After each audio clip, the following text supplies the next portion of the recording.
Manusia dibenarkan karena perbuatannya, bukan hanya karena iman. Apa maksudnya? Iman plus perbuatan. Itu Yakobus, dibaca. Jangan ngeyel sama Alkitab. Artinya apa? Orang yang punya iman, gak ada perbuatan, itu bukan iman. Itu iman yang mati. Apakah diselamatkan karena perbuatan? Bukan. Perbuatan dan iman. Perbuatan yang bagaimana? Perbuatan baik? Bukan. Perbuatan melakukan kehendak Tuhan. Barang siapa tidak melakukan kehendak Tuhan, ia binasa. Meskipun pekerjaannya rohani, meskipun berkhotbah, bahkan pendeta sekalipun. Yang tidak melakukan kehendak Tuhan, ia binasa. Matius 7 ayat 21 sampai 23. Amin ya. Hendaknya ini membuat kita semua takut. Takut berbuat dosa. Takut untuk tidak melakukan kehendak Tuhan.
Shalom, selamat pagi Bapak Ibu. Di pagi hari ini, di minggu ini, kita kembali dalam ibadah online kita.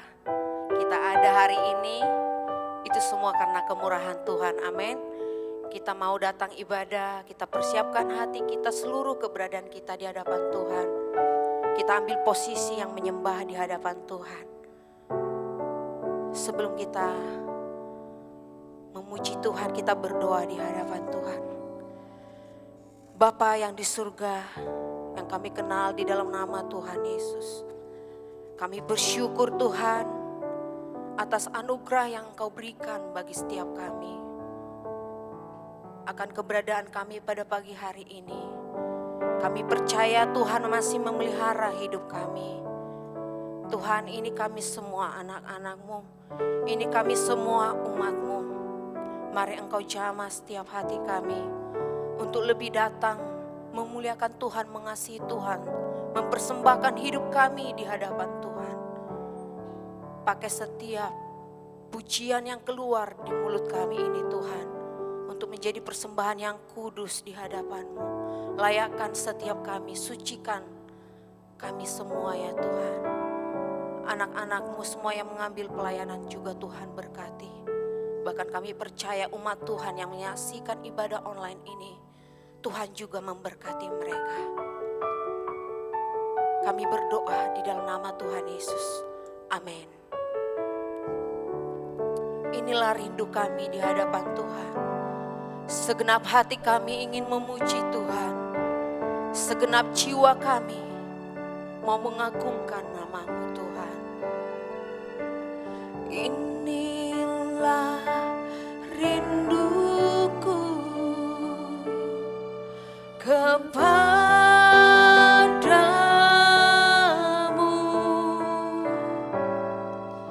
segenap hatiku menyembah-Mu. Seluruh hidup kami Tuhan Yesus, seluruh hidupku memuji-Mu.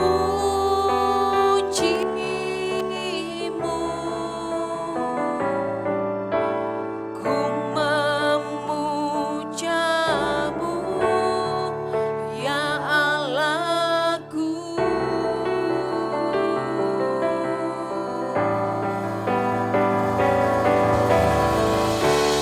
Ku berikan hatiku dan jiwaku, semuanya bagi-Mu di dalam hidupku, di setiap waktu. Nyatakan jalan-Mu. Mari Bapak Ibu, naikkan pujian ini dengan tulus. Inilah rinduku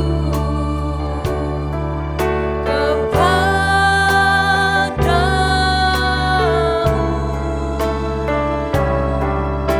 segenap hatiku menyembah-Mu. Seluruh hidupku Tuhan,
Mari umat Tuhan nyatakan rindumu di hadapan Tuhan.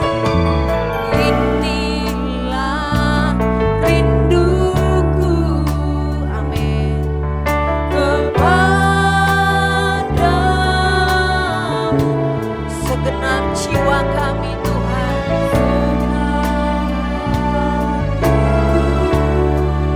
Menyembahmu seluruh hidupku,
kasih-Mu dan karya-Mu dalam hidup kami.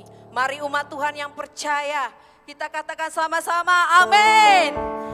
Amin Bapak Ibu, ada sukacita bagi kita semua. Mari kita bangkit berdiri, kita mau memuji Tuhan. Biar bumi berlalu, biar langit akan bergoncang, bulan tak bercahaya, tapi ada satu firman yang tetap. Haleluya.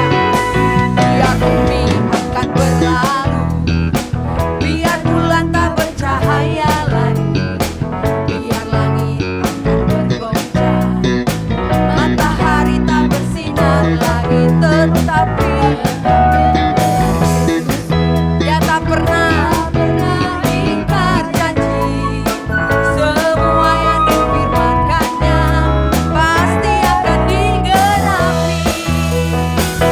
Biar bumi akan berlalu, biar bulan tak bercahaya lagi, biar langit akan bergoncang, matahari tak bersinar, tetapi Tuhan Yesusku tak pernah ingkar janji.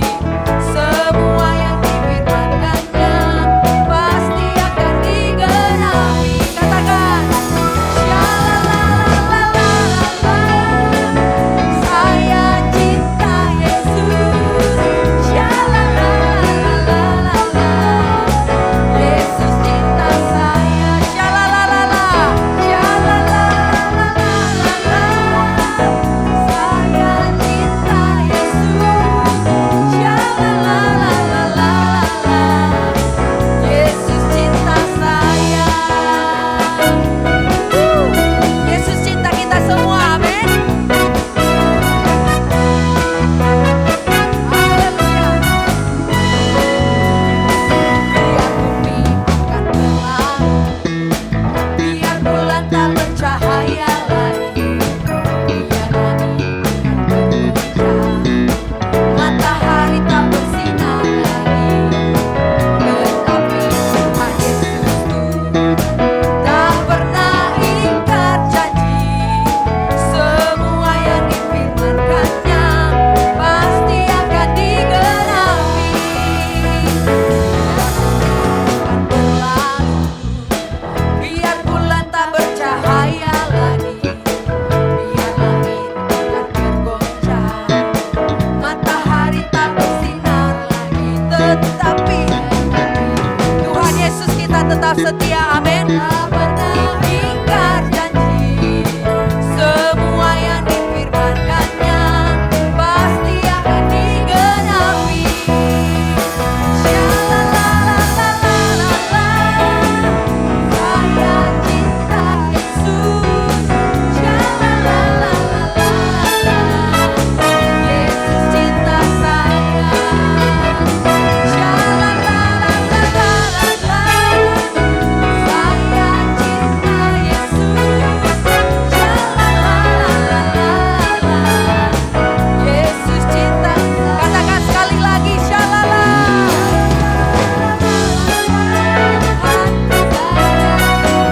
Yesus cinta saya.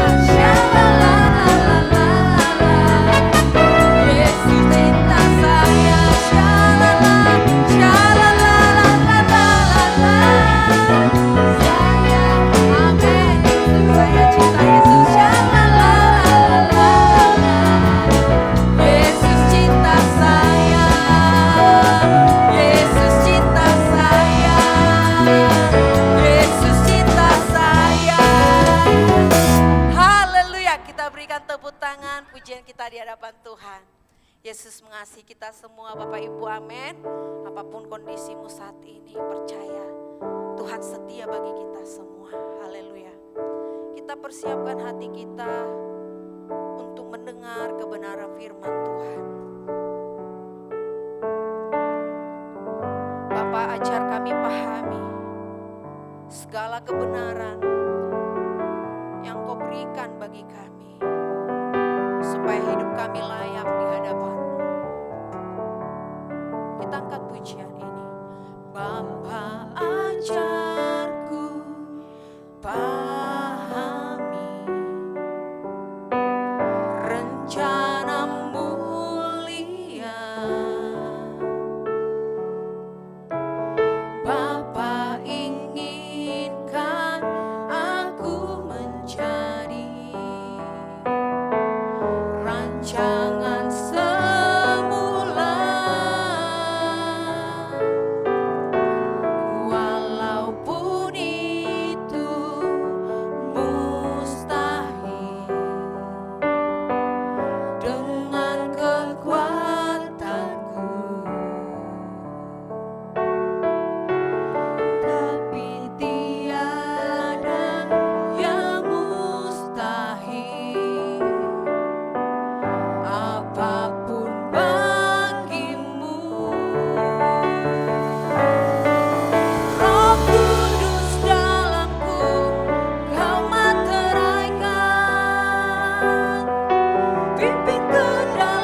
kebenaran-Mu.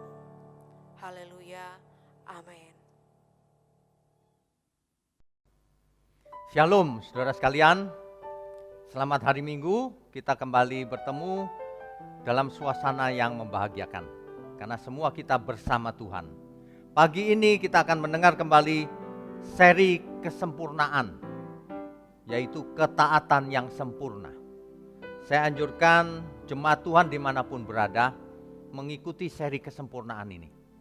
Sebab perintah Tuhan sendiri adalah kamu harus sempurna seperti Bapa di surga sempurna. Jadi seri kesempurnaan adalah seri yang sangat penting. Mari kita belajar dengan benar. Mari kita tundukkan kepala. Bapa di surga, kami mau menghadap hadirat-Mu Tuhan. Kami mau mendengar suara-Mu. Kami buka telinga dan hati kami. Berkati setiap kami agar kami mengerti dengan benar. Dan juga berkati mulut hamba-Mu untuk menyampaikan kebenaran ini.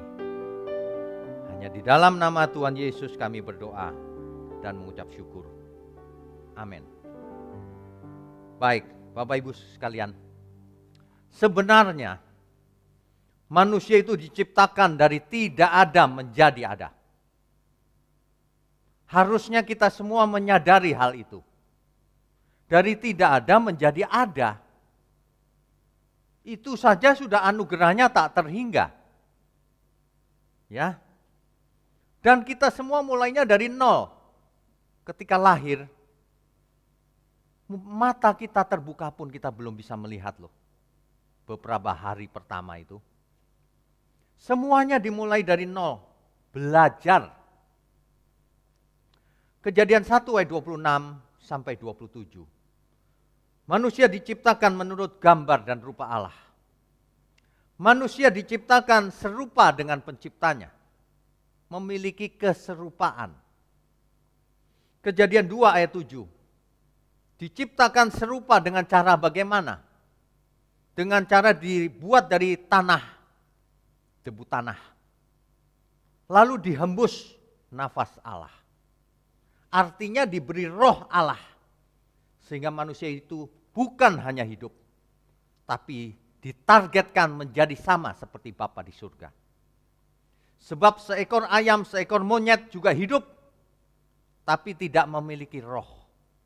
Tidak dihembus roh oleh Allah Bapa kita. Harusnya kalau kita mengerti semua ini, kita hidup menjadi benar. Tapi sayang sekali, beberapa orang yang mengerti pun tidak percaya dengan apa yang ia mengerti. Buktinya apa?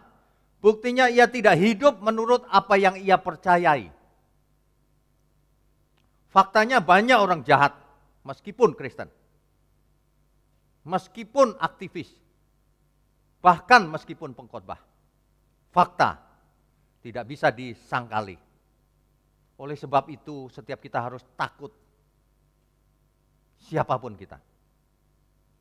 Alkitab berkata, jika engkau memanggilnya Bapa, maka kamu harus hidup dalam ketakutan selama menumpang di dunia ini. Bukan kita takut setan, takut miskin, takut sesuatu. Bukan, kita tidak takut apapun. Kecuali takut tidak menjadi anak Bapa di surga. Takut tidak dikenal Tuhan. Sehingga hidup kita sia-sia. Manusia harus belajar dari nol. Manusia diberi kehendak bebas untuk memilih mau belajar dengan benar atau tidak, mau taat atau tidak. Manusia diberi kehendak bebas. Kalau ada yang mengajarkan manusia tidak punya kehendak bebas, perlu dicurigai. Agen siapa dia? Kalau agen Tuhan, kebenaran itu justru membuat kita berjaga-jaga. Bukan merasa sudah selamat tanpa melakukan apapun. Bukan imannya cuma merenung tanpa perbuatan. Percuma orang membuat teologi yang rumit-rumit kalau salah. Manusia faktanya diberi kehendak bebas. Tangan saya mau bergerak ke kiri ke kanan tergantung saya. Kita mau taat atau tidak tergantung kita, bukan Tuhan yang menentukan. konsep predestinasi itu salah total. Sekaligus harus bertanggung jawab atas pilihannya itu. Iya dong, kalau manusia diberi kehendak bebas, diberi kemampuan untuk memilih meskipun terbatas. Itulah sebabnya Tuhan menolong kita, memberi kita petunjuk, hukum, aturan, tatanan, peringatan, agar kita tidak salah memilih, tapi yang memilih adalah kita.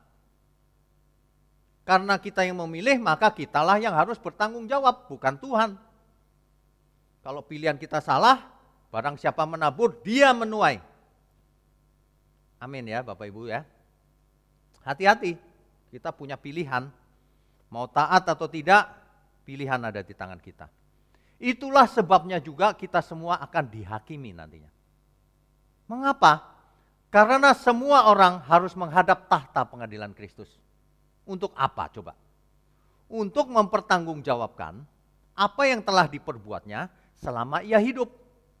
Baik atau jahat, taat atau tidak taat, tekun atau tidak tekun, jahat atau baik. Semua dipertanggungjawabkan. Tidak ada keselamatan yang benar-benar gratis. Artinya manusianya males-malesan aja, tidur aja lalu selamat asal KTP-nya Kristen. Salah itu. Ajaran macam apa itu? Ya. Jadi sebenarnya tidak ada yang namanya nasib, takdir, predestinasi. Tidak ada itu. Ada sih. Apa sih yang ditentukan Tuhan? Ada. Bumi ini ditentukan Tuhan bentuknya bulat, bukan segitiga. Tata surya dan seluruh jagat raya ini Tuhan yang menentukan. Kita punya dua mata, desainnya seperti ini, Tuhan yang menentukan. Tetapi keselamatan seseorang, Tuhan yang menghakimi, bukan Tuhan yang menentukan si A pasti selamat, si A pasti binasa. Tidak ada itu. Oleh sebab itu, Alkitab sering sekali memberikan peringatan, bertobatlah kau. Jika engkau tidak bertobat, tidak sadar, tidak berjaga-jaga dan bertobat, dosamu tidak diampuni. Kisah Rasul 3 ayat 19, nanti dibaca sendiri. Kalau kamu tidak bertobat, dosamu tidak diampuni. Ya. Oke. Jadi yang ditentukan Tuhan itu tatanan atau hukum. Nah, manusia hidup di dalam tatanan Tuhan. Di dalam hukum Tuhan. Manusia nggak bisa menawar, kalau aku terjun dari genteng Pak, nggak jatuh. Nggak bisa, harus jatuh. Itu hukum gravitasi Tuhan yang menentukan. Manusia bermain di dalamnya, mau taat atau tidak taat. Pada seri kesempurnaan ketaatan ini, mari kita belajar. Orang yang tidak taat, pasti tidak selamat. Pasti. Dan ketaatan itu yang menentukan adalah masing-masing kita sendiri. Kalau orang percaya, dipimpin oleh Roh Kudus. Dipimpin itu artinya juga bukan seperti kita robot lalu dikendalikan oleh Roh Kudus. Bukan. Dipimpin itu kalau kita mau dipimpin, maka dipimpin oleh Roh Kudus. Tapi kalau menolak, ada orang yang menolak anugerah. Meskipun umat pilihan bisa menolak anugerah. Apa buktinya? Israel yang milih adalah Tuhan sebagai umat pilihan. Tapi Israel menolak. Ini sungguh ironi. Ketika Israel sudah sampai dekat kepada Kanaan, Kanaan terlihat di depan mata, di kejauhan. Maka Israel malah menolak, tidak mau masuk. Apakah Tuhan yang menentukan mereka menolak? Tidak, salahnya sendiri. Itulah sebabnya seluruh generasi Israel yang keluar dari Mesir mati. Kecuali Yosua dan Kaleb. Yang masuk ke tanah Kanaan baru adalah generasi berikutnya. Yang besar di padang pasir, bukan yang keluar dari Mesir. Yang keluar dari Mesir umur 20 ke atas, semua binasa. Tidak sampai ke Kanaan. Ya, semua mati di padang pasir. Nah, jadi Tuhan tidak pernah memaksa atau secara diam-diam mengambil alih kesadaran manusia. Seperti roh jahat merasuk, lalu orang yang dirasuk tidak sadar, ngomel-ngomel, telanjang, dan sebagainya. Roh Kudus tidak seperti itu. Ketika Roh Kudus masuk ke dalam hidup kita, kita masih diberi kesadaran penuh. Makanya orang bisa menghujat Roh Kudus. Kalau orang sudah mengenal kebenaran, pernah mengecap karunia-karunia surgawi, mengerti firman, bahkan sudah menjadi pengkhotbah, ia masih bisa loh murtad lagi, kata Alkitab. Dan kalau seseorang murtad sudah mendengar kebenaran, maka tidak ada lagi salib Tuhan Yesus. Tuhan Yesus tidak akan disalibkan kedua kali lagi. Dan orang itu menjadi imun terhadap kebenaran. Aku ngerti kok, tapi roh jahat masuk ke dalam hatinya. Apa yang direncanakan, yang dipikirkannya itu mencelakakan orang lain. Orang seperti ini sudah hampir menghujat Roh Kudus. Kalau tidak bertobat, saya pastikan ia binasa. Ini Alkitab yang berkata, bukan saya. Ya, saya hanya menyampaikan kebenaran Alkitab. Saya itu belum tadi pagi aja saya masih bicara, Tuhan, beri aku umur panjang, kesehatan umur panjang, pakai mulutku untuk menyampaikan kebenaran. Apapun itu, mau terdengar keras atau tidak, aku akan sampaikan, Tuhan. Saya nggak mencari apa-apa, nothing tulus. Saudara nggak mau dengar, nggak masalah buat saya. Itu masalah buat saudara. Sebab kebenaran kita yang butuh. Kita yang butuh Tuhan. Bukan Tuhan yang butuh kita semua, bukan. Jangan dibolak-balik. Ada amin ya. Tapi Tuhan berkehendak tidak seorang pun binasa. Ini luar biasa. Kita itu bebal di masa lalu. Tapi kita diberi kesempatan. Bukan cuma kesempatan kedua, ketiga, dan seterusnya. Masih dikasih kesempatan kita. Banyak sekali kesempatan. Salah lagi, bertobat lagi. Asal jangan sampai menutup mata belum bertobat. Kalau itu salah sendiri. Bertobat ya, saudara, amin. Saya berharap kita semua bertobat. Kalau Tuhan tidak memaksa kita atau menyetir kita, meremote control kita, maka iblis pun tidak diizinkan Tuhan untuk mengambil alih kesadaran kita. Kalau roh jahat merasuk, kesadaran diambil alih itu sementara. Tapi orang percaya tidak bakalan bisa diambil alih oleh roh jahat, iblis, dan sebagainya. Itulah sebabnya setiap kita tidak mempan diguna-guna, dihipnotis dan sebagainya. Gak bakalan mempan. Kalau masih ada yang mempan, coba introspeksi diri. Apakah aku sudah berkenan? Itu bagus, introspeksi diri. Kadang-kadang kita dibiarkan jatuh terpeleset oleh Tuhan. Supaya kita belajar dari kesalahan kita, aku tidak mengulang lagi Tuhan, ampun. Begitu. Amin ya saudara, Tuhan kita itu luar biasa. Iblis tidak bisa memaksa atau mengambil alih. Iblis hanya menggoda. Manusia tidak bisa digoda kalau memang tidak bisa digoda. Kenapa manusia bisa digoda? Karena dalam dirinya masih ada kenajisan, keinginan yang tidak benar. Mengapa seseorang masih bisa selingkuh? Apakah salah iblis? Tidak. Salah dirinya sendiri. Dalam pikirannya masih terikat oleh hawa nafsu seks. Kenapa seseorang tidak bisa lepas dari judi online? Dalam dirinya ada keterikatan. Bukan karena iblis. Iblis hanya menggoda, ini enak nih, terusin. Nah, manusianya yang melampiaskan diri. Kalau manusia hidup menurut keinginannya sendiri, melampiaskan kepuasannya, artinya ia tidak taat kepada Tuhan. Ini contohnya sederhana sekali sih. Kalau orang tidak taat ya dia bisa diseret oleh keinginannya, dipengaruhi oleh iblis. Contohnya sederhana, Adam dan Hawa manusia pertama. Manusia pertama ini bahkan mendengar suara Tuhan sendiri loh, langsung. Tuhan berkata dengan sangat jelas, jangan kau makan buah itu, nanti kamu mati. Tapi bisa-bisanya ketika iblis berkata, sesungguhnya kau enggak mati, nanti kau menjadi seperti Allah. Kok bisa si Hawa makan itu? Lebih percaya kepada suara iblis daripada suara Tuhan. Begitu juga dengan Adam. Kenapa ia lebih nurut pada istrinya dibanding Tuhan? Makanya hari ini jangan ada suami-suami yang takut istri. Kalau dibandingkan Tuhan, harus takut Tuhan. Demikian juga dengan istri-istri. Ya, amin ya. Ya, jadi kalau seseorang tidak taat pada Tuhan, artinya ia memberontak kepada Tuhan. Artinya ia melawan Tuhan. Tidak menghormati kekudusan Tuhan. Musa pada suatu kejadian diperintah Tuhan untuk memerintahkan batu itu untuk mengeluarkan air.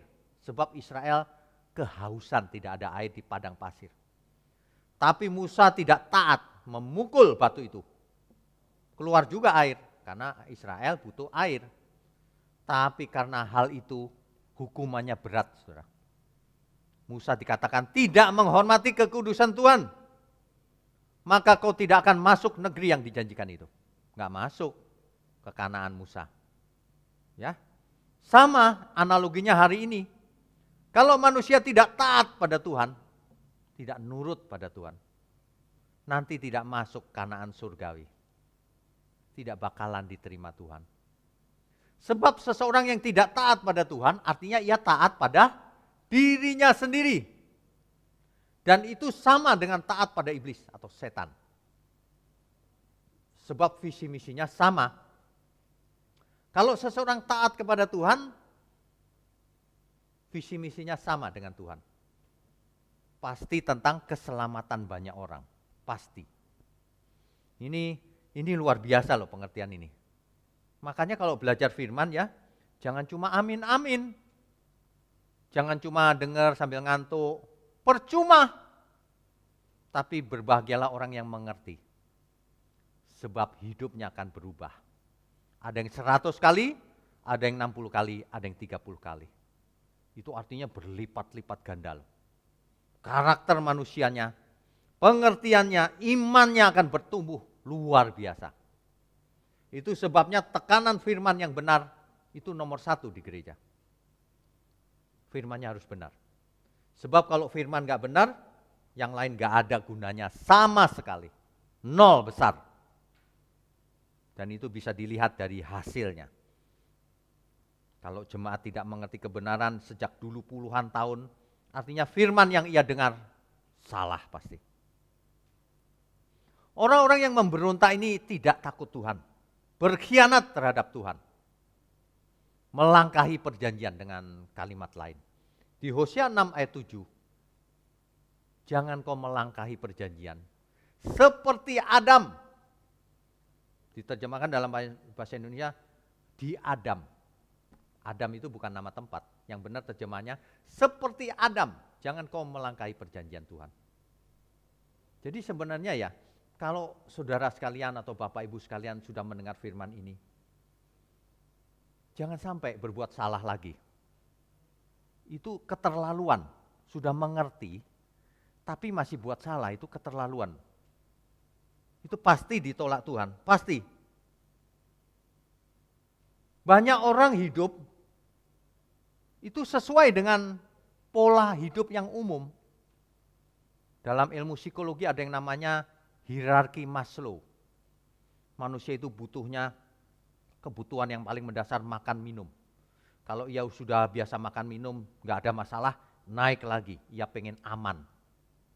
Naik terus. Sampai di puncak kebutuhannya dia ingin aktualisasi diri. Ia ingin terkenal. Ia ingin populer. Ia ingin dihormati. Inilah yang sering menjatuhkan manusia.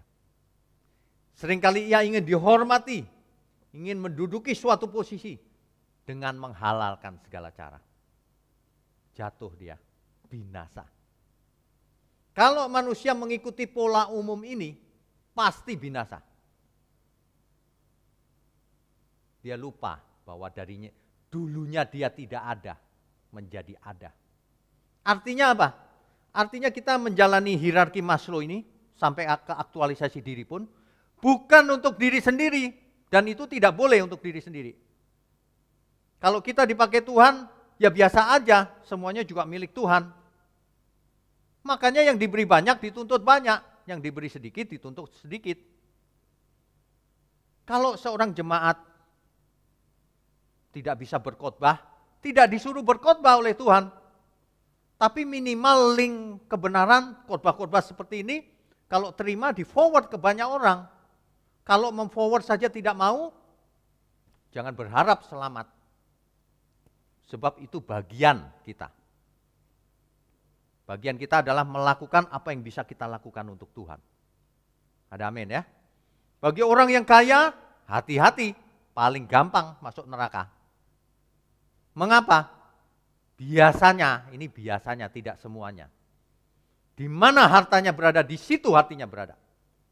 Biasanya kaya itu pelit. Justru kaya itu bagus. Uangnya banyak, pakai untuk kemuliaan Tuhan. Pakai untuk pekerjaan Tuhan. Pakai untuk menolong sesama. Pakai untuk memperhatikan orang-orang yang membutuhkan uang. Bagikan. Begitu yang benar. Kalau taat. Kalau tidak taat ya udah percuma ngomong dengan orang yang tidak taat. Jangan berkata aku nggak ngerti Pak. Sudah mendengar ini pasti mengerti. Amin ya. Kita itu takut loh. Saya aja takut loh. Terus terang saya takut saudara. Saya takut kalau ada ya sesuatu yang saya tidak merasa tapi saya berbuat salah ternyata. Itu saya takut loh meskipun tidak sengaja. Apalagi kalau orang berbuat sengaja berbuat salah, pasti binasa. Pasti. Itu artinya bukan hanya tidak taat, tapi memberontak melawan Tuhan. Berkhianat terhadap Tuhan. Manusia itu biasanya melampiaskan sakit hatinya dengan berbuat jahat. Ya, sudah banyak contoh-contoh Alkitab Perjanjian Lama. Kain membunuh adiknya gara-gara iri. Panas hatinya. Hari ini banyak orang panas hatinya. Lalu mau merekayasa skenario untuk menyerang orang-orang yang dia benci. Binasa kau. Ya, bertobat sebelum kita mati. Mari kita bertobat. Kita juga nggak akan lama-lama kau hidup di bumi ini. Nggak lama. Ya, jangan meninggikan diri. Apalagi ingin memuaskan diri sendiri. Banyak orang tidak taat, bahkan mencurigai Tuhan. Sebenarnya Adam dan Hawa bisa memilih taat, tapi mereka lebih memilih tidak taat. Ini loh yang mencelakakan itu. Kain itu sebenarnya waktu hatinya panas itu diperingatkan oleh Tuhan loh. Tuhan memperingatkan Kain. Itu Kejadian pasal 4, nanti dibaca deh. Kain, jika hatimu panas, dosa sudah mengintip di depan pintu. Ya, nanti kamu binasa, jangan terusin. Meskipun dosa sudah mengintip di depan pintu, tetapi kamu harus berkuasa atasnya. Saudara, meskipun natur dosa kita masih ada. Pak, aku pengen itu, Pak, aku pengen ini. Ingat perkataan Tuhan. Tetapi kau harus berkuasa atasnya. Kita harus menguasai diri. Kalau kita taat kepada Tuhan, matikan dirimu dari segala keinginanmu itu. Ya, mari kita mati sebelum mati.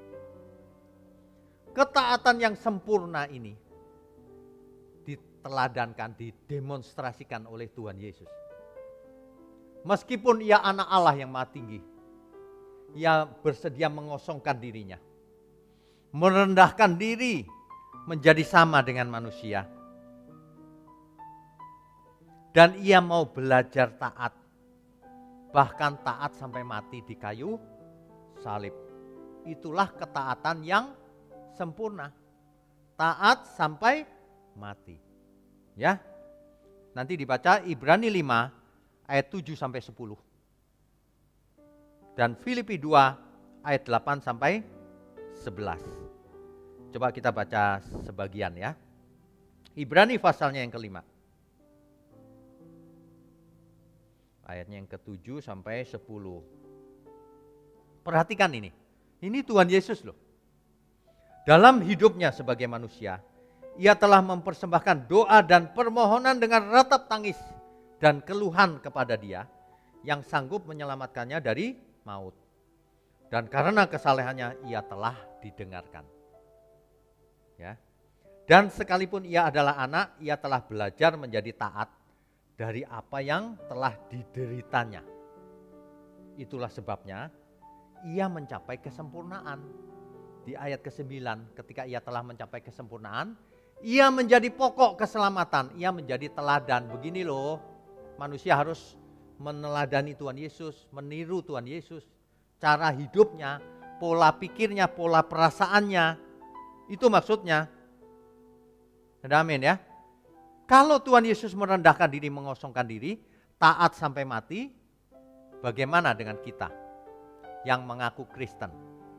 Kristen itu artinya seperti Kristus, murid Kristus. Kalau kita panggil Dia Tuhan, artinya kita hambanya. Kalau kita hambanya, kita pasti melakukan seluruh keinginan tuannya. Makanya ada hamba yang baik, ada hamba yang jahat. Tuhan sendiri yang mengajarkan perumpamaan tentang hamba yang baik dan hamba yang jahat. Hamba yang jahat ini tidak melakukan kehendak tuannya. Hamba yang baik melakukan kehendak tuannya, taat sampai mati.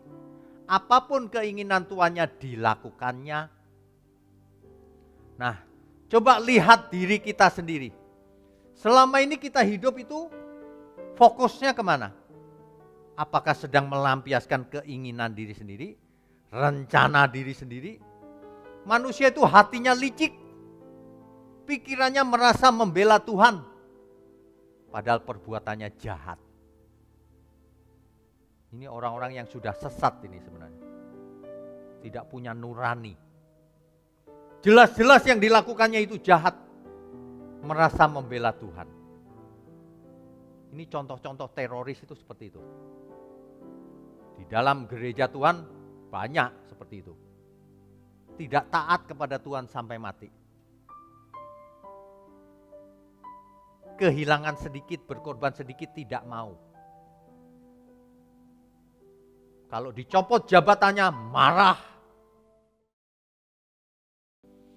Harusnya kita seperti Tuhan, taat sampai mati.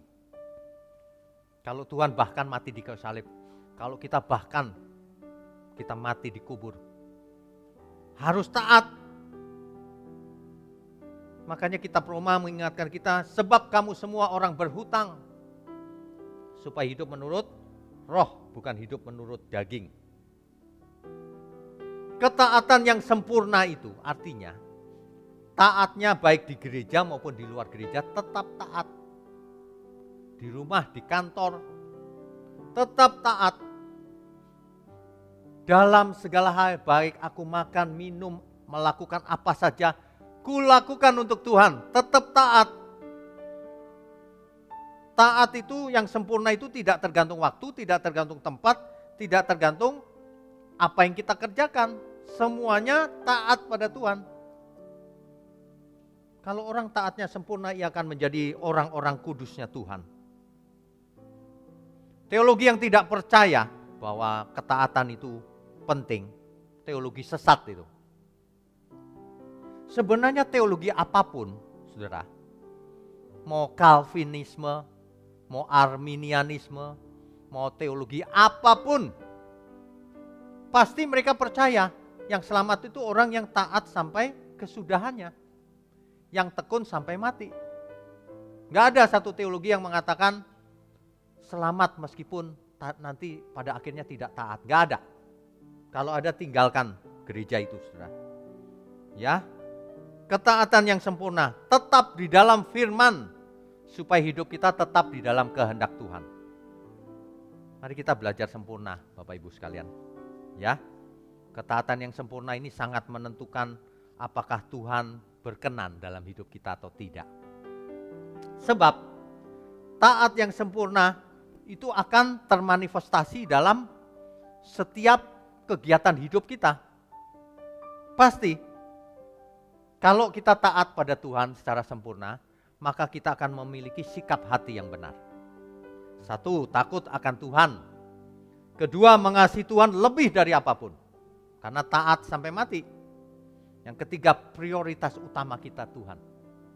Yang lain gak terlalu penting. Bahkan tidak penting. Berkenan bagi Tuhan pasti kalau kita taat pada Tuhan. Pasti. Dan kalau kita taat pada Tuhan, kita pasti bersyukur. Apapun yang ada pada kita, kita bersyukur. Banyak orang tidak puas, aku belum kaya, belum ini, belum itu. Lah, kita tidak usah kaya, begini aja udah. Ini sudah bersyukur. Sudah bisa nafas, lega, sudah bisa bicara. Coba Bapak Ibu sering-sering ke ICU deh. Kalau orang sakit tuh gak enak banget. Biar uangnya triliunan juga percuma. Banyak orang itu gak bisa bersyukur, heran deh. Ini sangat bersyukur bisa mendengar firman, kurang apa lagi. Kalau orang taat sampai mati pada Tuhan, ia pasti perbuatan nyatanya jelas. Coba perhatikan Bapak Ibu Saudara sekalian. Kalau orang taat 100% kepada Tuhan, maka ia pasti mendukung pekerjaan Tuhan dengan segenap hidupnya sampai mati. Mendukung itu tidak harus dengan uang. Kalau saudara yang banyak uang harus mendukung dengan uang. Yang tidak punya uang harus mendukung dengan segala cara yang bisa dilakukan. Hidup kita untuk apa kalau enggak? Yaitu tadi, dalam hal sederhana aja. Saudara mendengar firman, kalau saudara pikir ini benar, teruskan ke teman-teman saudara, kemana saja, ke semua orang, ke persekutuan-persekutuan. Sebab si jahat melakukan hal itu. Nah, kalau kita anak-anak terang tidak melakukan hal itu, lalu siapa yang mau mendukung pekerjaan Tuhan? Yang kedua, kalau seseorang taat sampai mati pada Tuhan, ia tidak mungkin hitung-hitungan sama Tuhan. Ada loh orang yang begitu. Dimintain tolong hari Sabtu, sorry ya Pak, ini hari libur. Loh, kamu tuh melayani Tuhan atau kerja? Saya jam berapapun bisa ditelepon kalau saya belum tidur ya. Saya sering buat renungan malam itu jam 11, jam 12 malam gitu, biar sepi. Biar gak ada noise. Sebab saya kan gak punya studio, jadi pakai ruangan yang ada, kecil gitu. Kalau hari biasa kan noise-nya besar, malam sepi gitu. Hilang noise-nya. Ya, jangan hitung-hitungan. Ada loh yang hitung-hitungan sama Tuhan. Ku kasih 10% Tuhan, nanti balikin 100 kali ya. Kamu hitung-hitungan sama Tuhan. Dari dulu gak ngerti-ngerti. Bukan dilarang persepuluhan, boleh. Harus, tapi jangan hitung-hitungan. Gak sopan itu namanya. Seluruh hidup kita ini milik Tuhan. Kau kasih 20% juga percuma kalau hidupmu tidak taat 100%. Ada amin ya semua ya. Jangan bersungut-sungut seperti bangsa Israel. Tuhan, aku belum kaya dan sebagainya. Gak usah. Sekarang aku sudah kaya, aku punya Tuhan, punya Bapa di surga. Itu lebih dari kekayaan apapun. Amin ya. Yang penting bisa makan, bisa minum. Itu kata Alkitab begitu loh. Kalau ada kesulitan hubungi gerejamu. Kalau gereja gak mau nolong, tinggalkan gerejamu. Kecuali gerejanya dalam kesulitan ekonomi, memang gak bisa menolong gitu loh. Tapi kalau gereja kaya ada, gak mau nolong, tinggalin. Itu bukan gereja namanya. Ada amin gak nih? Bertobat semua, gereja-gereja juga, termasuk gereja kita. Bertobat semua. Amin ya. Kalau kita taat pada Tuhan 100%, kita akan berusaha hidup sekudus mungkin. Tidak bercacat, tidak bercela. Kita tidak akan berani menonton tontonan yang tidak pantas ditonton. Mendengar suara-suara yang tidak pantas didengar. Apalagi mendengungkan hoax kesana kemari, fitnah. membunuh karakter manusia lain. Itu manusia setan itu namanya.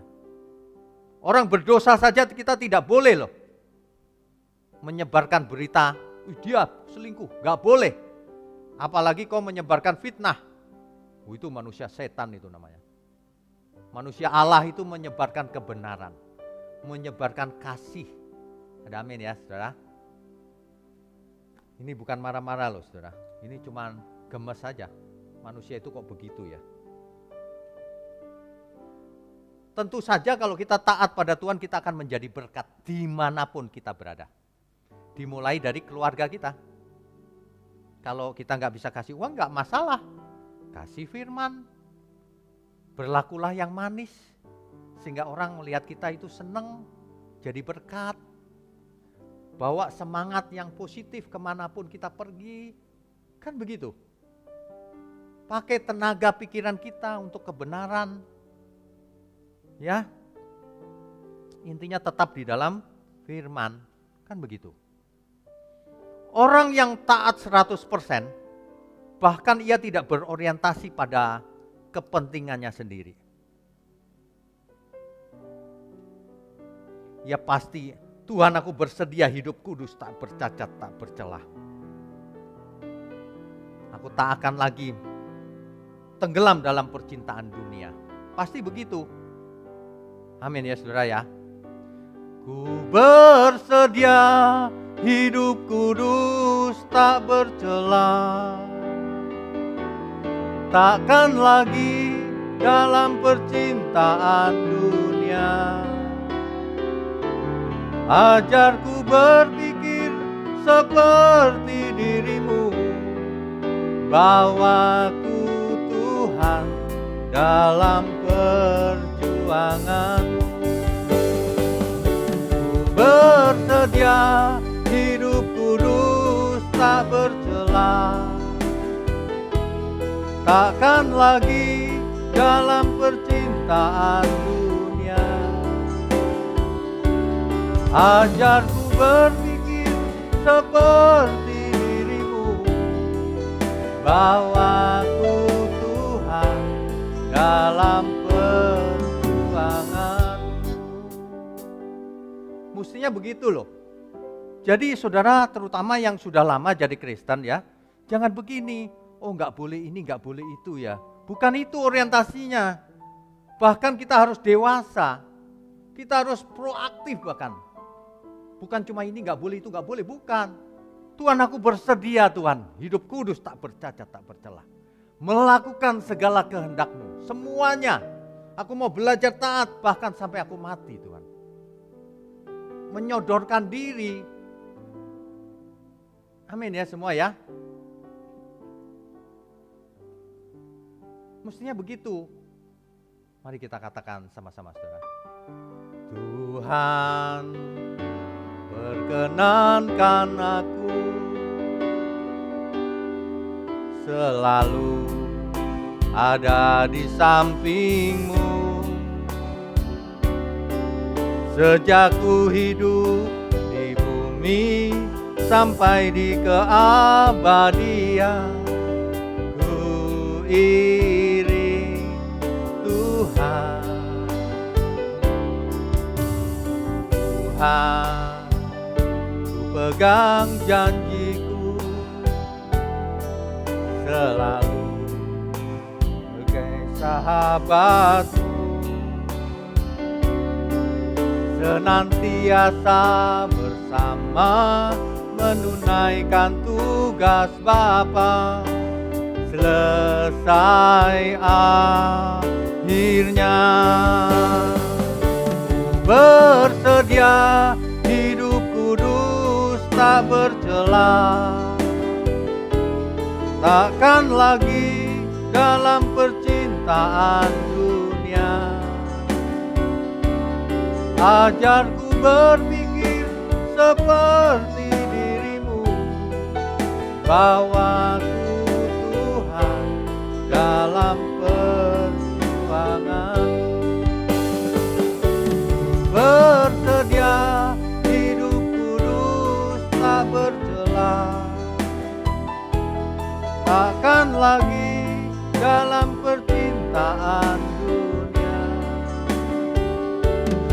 Ajarku berpikir seperti dirimu, bawaku Tuhan dalam perjuangan. Bapak Ibu sekalian, mari kita belajar taat yang sempurna. Jangan taatnya kalau cuma hari Minggu. Jangan taatnya kalau lagi suasana senang. Kalau ada masalah, ada duka, tidak taat lagi. Kalau seseorang taat dalam hal kecil, ia akan taat dalam hal besar. Itulah kebenaran. Mari kita belajar taat, belajar mematikan keinginan kita, mengganti seluruh keinginan kita dengan kehendak Tuhan. Amin ya saudara ya. Saya berharap firman Tuhan ini dimengerti dengan benar dan kita semua berubah. Selamat berubah saudara. Amin.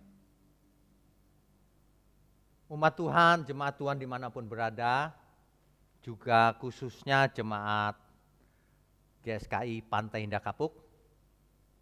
Mungkin di bulan Februari ini kita akan usahakan untuk ibadah tatap muka. Kita sedang usahakan, nanti kalau sudah siap kita umumkan ya. Jemaat kita yang ada di luar kota kalau mau datang boleh. Karena ada yang mau datang juga dari Bogor, dari Bandung ya. Nanti boleh dipersilakan ya. Tapi kalau yang jauh-jauh tidak usah datang saudara. Terutama yang di Amerika ya nggak usah lah. Kita nanti tetap akan live streaming. Jadi Bapak Ibu saudara sekalian akan tetap bisa mengikuti firman Tuhan dari jarak jauh. Dan bisa diulang-ulang karena ada di YouTube. Amin ya. Mari kita dukung pekerjaan Tuhan melawan dunia yang gelap ini. Melawan ajaran-ajaran yang tidak alkitabiah. Mari kita dukung dengan menyebarkan kebenaran dan dukungan kepada gereja Tuhan dimanapun berada. Amin ya saudara. Mari kita berdoa. Bapa di surga, terima kasih untuk firman-Mu. Ampuni segala kesalahan kami, kekurang taatan kami selama ini. Tapi kami boleh belajar terus Tuhan. Khususnya firman-Mu di pagi ini, bahwa kami harus taat 100%. Seperti Tuhan Yesus taat sampai mati. Terima kasih Tuhan, mohon berkat-Mu turun atas kami. Berkati kami dengan kesehatan, umur panjang, agar kami boleh terus belajar menjadi anak Bapa di surga, yang taat sampai mati. Terima kasih Tuhan. Sebelum kami sudahi, kami mau angkat tangan kami tinggi-tinggi. Kami sambut segala berkat jasmani, berkat rohani. Turun dari surga, dari Bapa kita di surga, dari Tuhan Yesus Kristus. Di dalam persekutuan dengan Roh Kudus yang tinggal dalam diri kita. Yang memimpin kita semua kepada seluruh kebenaran sampai selama-lamanya. Haleluya. Mari semua yang percaya katakan amin.